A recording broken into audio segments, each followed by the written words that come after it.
final do mês de setembro de 2016, o governo Temer decretou uma medida provisória que exclui algumas disciplinas obrigatórias do ensino médio: educação física, filosofia, sociologia e artes. No curto-circuito de hoje, eu converso com a professora do Colégio de Aplicação João 23, Renata Caetano, coordenadora do projeto Arte em Trânsito, e também com o coordenador e professor do ensino médio do Colégio de Aplicação João 23, Júlio César Silva. Renata, Júlio, sejam muito bem-vindos ao programa Curto Circuito. Obrigado. Bom, recentemente nós tivemos uma surpresa que, de fato, provocou muita polêmica entre a educação, sobre a educação no Brasil. Júlio, até que ponto essa medida transformou a questão do ensino médio?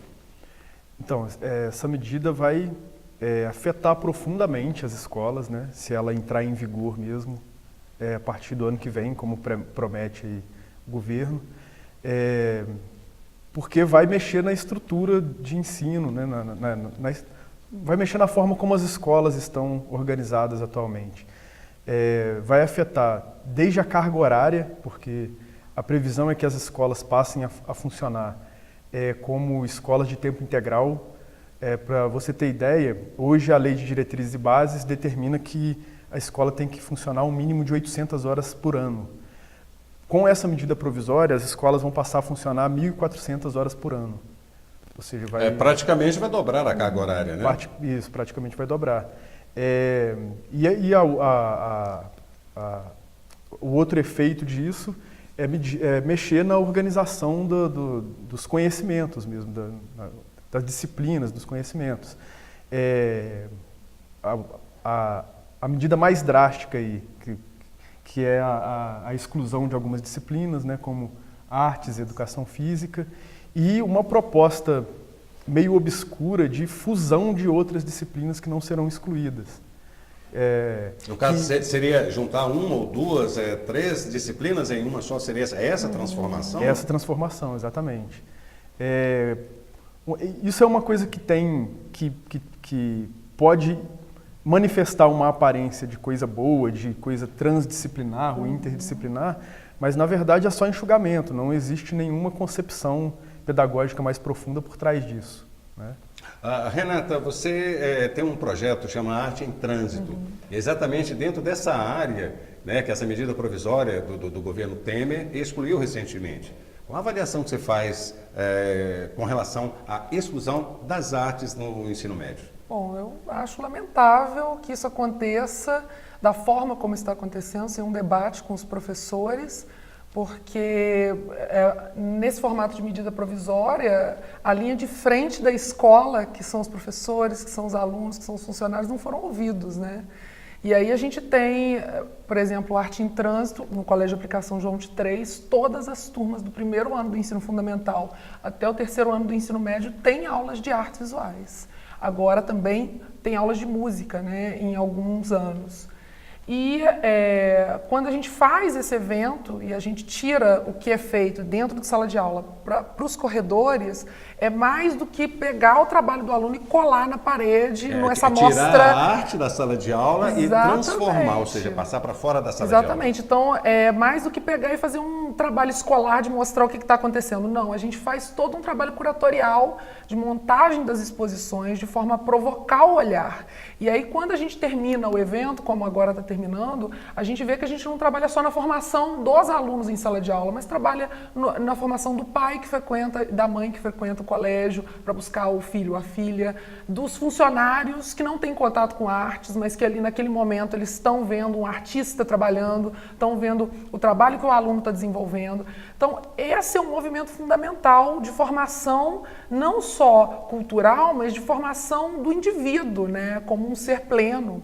E aí, quando a gente vê um corte desses, da educação física, das artes visuais e da sociologia, da filosofia, a gente tem que pensar quais são as implicações desse corte, né, para a pessoa, para a formação da pessoa. Então, está mexendo com a formação corporal, está mexendo com a formação cultural, está mexendo com a formação crítica. E Então, a gente tem que pensar, esse aluno dentro do colégio ele tem só que aprender uma língua, tem só que aprender matemática, ou ele precisa ter uma formação maior para ser um ser humano pleno, né? Então, de certa forma, até uma forma de limitação do conhecimento, né? Quer dizer, na verdade, essa medida veio limitar o conhecimento, principalmente das áreas de humanas. Exatamente. Eu acho muito problemático você facultar a escolha. Porque quando não está lá como obrigatória, primeiro que um gestor que pode escolher não ter o professor de artes, o professor de educação física por corte de gasto, ele não vai investir nessas áreas. E segundo, que um aluno que às vezes tem condições de se desenvolver naquela área, mas não tem consciência ainda daquela área, ele não vai escolher, ele vai ou para o ensino técnico ou ele vai fazer outra coisa. Então, o ensino dessas disciplinas obrigatórias, como obrigatórias, ele é fundamental porque, às vezes, aquele aluno que ainda não tinha percebido essa disciplina, ele percebe.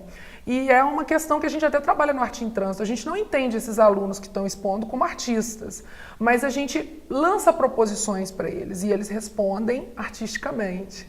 Então, é uma formação muito importante. Desenvolvimento crítico, né? Exatamente, visual, estético, crítico. Então, a gente tem vários alunos que se formam, vão para outras áreas, engenharia, odonto, que depois vem e dão um retorno para a gente, né? De, eu fui no museu e lembrei daquela aula que você deu para mim, tal dia, sobre tal artista. Então, isso é muito importante também para o ser humano, essa formação cultural, que não é uma formação priorizada no Brasil, infelizmente.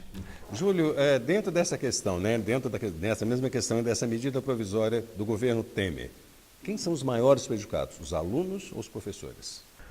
Todo mundo sai prejudicado. Eu não sei nem mensurar quem que vai sair, onde vai ser o maior prejuízo, né? Os alunos prejudicados porque vão ter suas possibilidades de aquisição de conhecimento, vão ser diminuídas, né? E os professores porque vão ter a sua própria liberdade de atuação cerceadas também. Além de colocar em risco o nosso próprio direito do trabalho.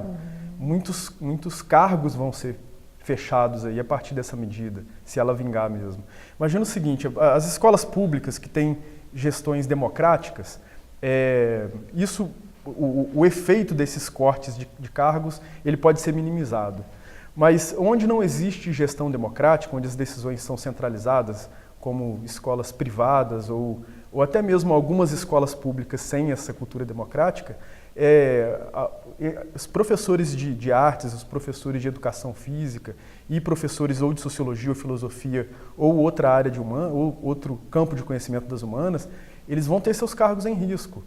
Se o gestor, se o diretor ou o dono do colégio achar interessante, financeiramente interessante, ele simplesmente vai extinguir aquelas cadeiras, aqueles cargos e vai demitir esses professores. Entende? Um dos motivos, né, da imposição, vamos colocar essa palavra, né, imposição dessa medida provisória, que a medida provisória é uma imposição, né, sem consulta democrática, é exatamente a alegação que havia um excesso de matérias, de disciplinas dentro do ensino médio, que são 12. São. Né? Isso, essa justificativa tem sentido? Ela tem cabimento, isso? Em partes tem. Não que ela justifique, não que ela justifique a medida. Em parte isso faz algum sentido. Mas só que isso vem sendo discutido há décadas pelos professores que estão trabalhando, estão dentro da escola, estão no chão da escola, né? A possibilidade de uma reforma do ensino médio e a possibilidade da construção do conhecimento multidisciplinar, ela vem sendo debatida democraticamente pela base. Então seria interessante que a base chegasse a uma conclusão sobre isso, e não que isso viesse como medida impositiva do governo, né? Foi o que eu disse anteriormente, tendo profundidade pedagógica, tendo conteúdo pedagógico para fazer essa reforma e que se respeite o procedimento democrático, ela pode ser legítima. Ela não é legítima da forma como está sendo proposta agora, né? Que está havendo uma imposição. Está havendo uma imposição. Sem consulta à sociedade. Sem consulta e sem clareza sobre os efeitos dessa mudança. E com vários problemas, né? Porque quando abre a possibilidade de um profissional atuar na educação com notório saber, você tira o professor licenciado de dentro da escola. Então, eu fico pensando, tem muita gente que fala, tem muito professor que está falando besteira dentro da escola. E quando tiverem aí as pessoas que não têm a formação adequada para entrarem numa sala e para trabalharem com os alunos, né? Então, assim, em artes visuais a gente discute muito isso porque há uma cultura que a gente debate profundamente da polivalência, né, do professor que é formado em artes e que dá aula de teatro, de música, e isso é impossível. Então a gente vem aí numa defesa de que os professores de artes tenham as suas especificidades. Eu sou da área de artes visuais, tenho de música, tenho de teatro, e na sua formação ele é capaz de dar uma formação de excelência para os alunos. E quando você tira esse profissional e coloca uma pessoa que tem notório saber, o que delimita esse notório saber? Né? E eu acho que tem também alguns outros problemas, né? Por exemplo, você vai aumentar o tempo dentro da escola, mas e a estrutura? Então, houve um corte para as escolas, que o próprio governo falou que não tinha dinheiro, e aí faz um corte, faz uma paralisação de não sei quantos anos. Fala de 20 anos. Se fala de 20 anos aí sem investimento na área de educação. E como que você vai colocar o aluno com uma carga horária maior dentro da escola? Na verdade, a análise que eu faço é da limitação, e a minha preocupação é a limitação do pensamento dos alunos do ensino médio. Renata, Júlio, vamos dar um pequeno tempo. O curto-circuito volta já.